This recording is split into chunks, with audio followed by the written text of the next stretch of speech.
Hello everyone, Ember here, and welcome back to a new video. In this one we have some news regarding some future Pokemon TCG sets, and that news being that Mega Brave and Mega Symphonia will release on August 1st in Japan.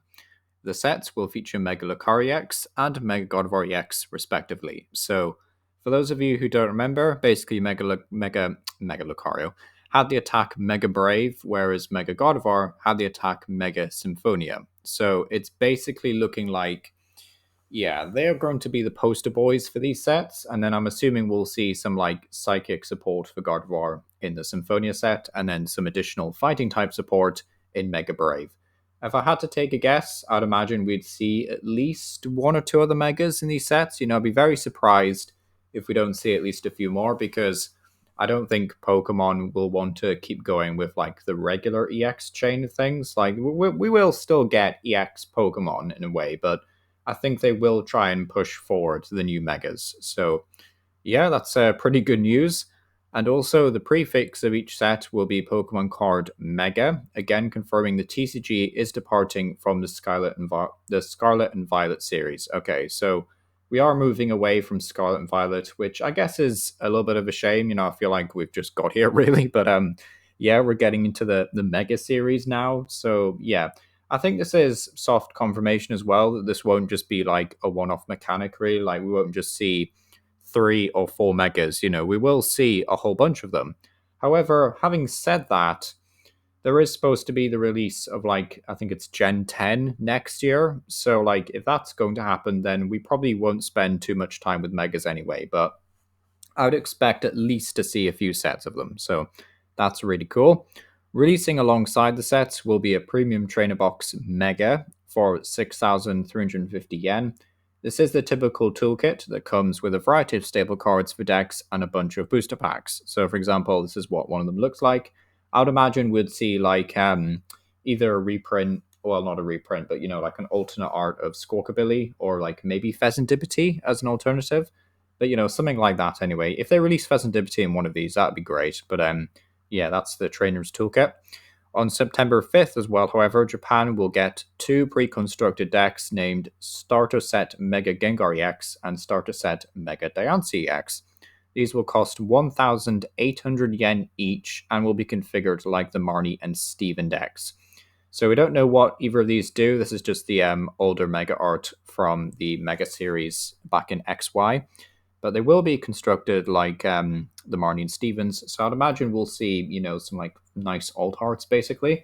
And we'll see like a dedicated deck towards them, aka some dedicated support, which is going to be cool. I'd imagine Gengar is going to be infinitely more popular than Diancie. Nothing against Diancie, but I don't think it's nearly as popular as Gengar is. So that'll be interesting to see for sure. But yeah, on September 5th, so we could see these cards revealed in like, yeah, I guess like July, August time realistically, but we'll start to see, reveals for this set in July realistically. Yeah, I'd imagine so. Like August 1st, so like really early July actually, I think we'll start to see card reveals for these sets. So that's good to know. But yeah, that is going to be the Mega Gengar and Mega Diancie decks. We should get the cards from Mega Brave and Mega Symphonia in our August or September set, so we don't know which is which, like are we getting a set in August or September? If I had to hazard a guess, I would say maybe September at this rate, just because we're getting one in late May. We're getting Destined Rivals, which is like that Ethan's, Cynthia's, plus the Team Rocket contents in that set. So it's going to be a few more months, I think, after that before we see anything else. So it'll likely be in September if I had to imagine. So yeah, that's going to be cool. So we'll probably get these Pokemon in there. If you don't know what these do, by the way, if you missed out on all the news that's been happening, Mega Lucario looks pretty decent. Like Aura Jab can accelerate a bunch of energy. Also got that new item coming out, which increases fighting type attack damage for your turn, which does plus 30. So essentially, Aura Jab can do like 160, 190, 210, that kind of thing, or 220, I should say. But yeah, Mega Brave also doing 270, which is a lot. So, you play one of those items, all of a sudden you're doing 300, which is kind of crazy. And then you play 2 items, you're doing 330, which is, again, very insane. But during next turn, you can't attack, but, you can't use Mega Brave, actually. So you can use Aura Jab afterwards, which is, yeah, that is insane, actually. because you could just use Mega Brave and then, I don't know, retreat and use Aura Jab and just recharge your Lucarios. But yeah, seems like a very solid card. Also, a stage 1, has 340 HP, and the Gardevoir has 360. And I've said this before several times already, but I think this is the low end for Megas. I think we'll actually see HP go up to like 380, if I had to hazard a guess. 400, I think, would be a bit ridiculous. I joked months ago about how a 400 HP Pokemon would like never make it to the TCG, but like 360 is, I think, on the low end because Gardevoir is a typically very fragile Pokemon. So it wouldn't surprise me if we see higher HP for these. But yeah, Overflowing Wishes, not the greatest attack because it's doing no damage. It does get a bunch of energy out of the deck, but you probably just want to use the regular Gardevoir EX to do that.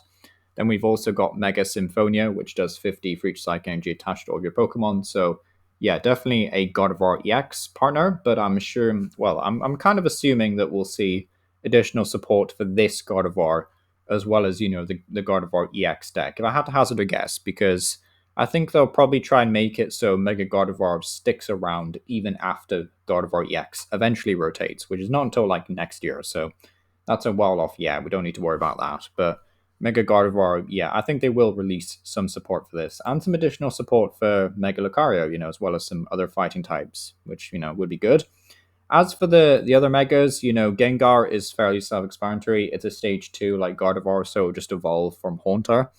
But Mega Diancie is going to be a bit weird because the way they've kind of configured Megas now in the TCG kind of suggests it'll just be a basic. But yeah, as far as I can tell, maybe there'll be like a regular Diancie, and then you have to evolve regular Diancie into Mega Diancie, which seems probably the most logical way of doing it in my eyes. But at the same time, if they've already committed to saying, oh, this one's a stage 1, basically, and this one's a stage 2, I'll imagine Mega Diancie could honestly end up just being a basic, which is really weird. Like, I don't know how I feel about that, to be honest. Like, I can't get over the fact that a Mega Lucario evolves from a Riolu. Like, really? Is that how we're going to do this? Like, Riolu into Mega Lucario? Like, Ralts, for example, only has like 8 HP and then it gets 360 when it evolves. There's also no penalty to evolving. Like, literally, the only downside to a Mega is that they give up 3 prize cards, which, yeah, I didn't particularly enjoy the tag team era of the game. I didn't really enjoy the V Maxes either, so it's a bit worrying, to be honest, but we'll just have to see how things go, really. Like, we have to see more card reveals before we can properly judge them. But yeah, Mega Diancie. I wonder what they'll do for these cards, by the way. Like, these cards here, the Mega Diancie and the Mega Gengar. Diamond Force can't really be translated. I mean, they could do like a similar wall effect, I guess. Maybe bring back fairy types, but that seems like copium at this point. Mega Gengar EX. They could like try and bring back Phantom Gate, maybe for a Psychic and a Colas, or just a Psychic Energy if they want it to be broken. But yeah, it's going to be interesting regardless. I would also imagine, yeah, it's going to be interesting because I wonder how much HP they'll actually give the basic ones. Because if Lucario has 340, Gardevoir has 360, I'd imagine Mega Diancie would have maybe like 310, 320 maybe. I mean, they could go lower, but for 3 prizes, you want a lot of HP. So, yeah, I guess they have to balance it with the fact that it's a basic at the end of the day. And that's something they kind of forgot about with tag teams. They were basics, but they gave them like 280 HP, which was kind of crazy at the time. So, yeah, I've kind of like waffled on a little bit here. So, yeah, I'm just going to leave it up to the comments. Let me know what you think down below. But yeah, honestly, some very fun news here. But yeah, let me know what you think down below. And yeah, thank you for watching.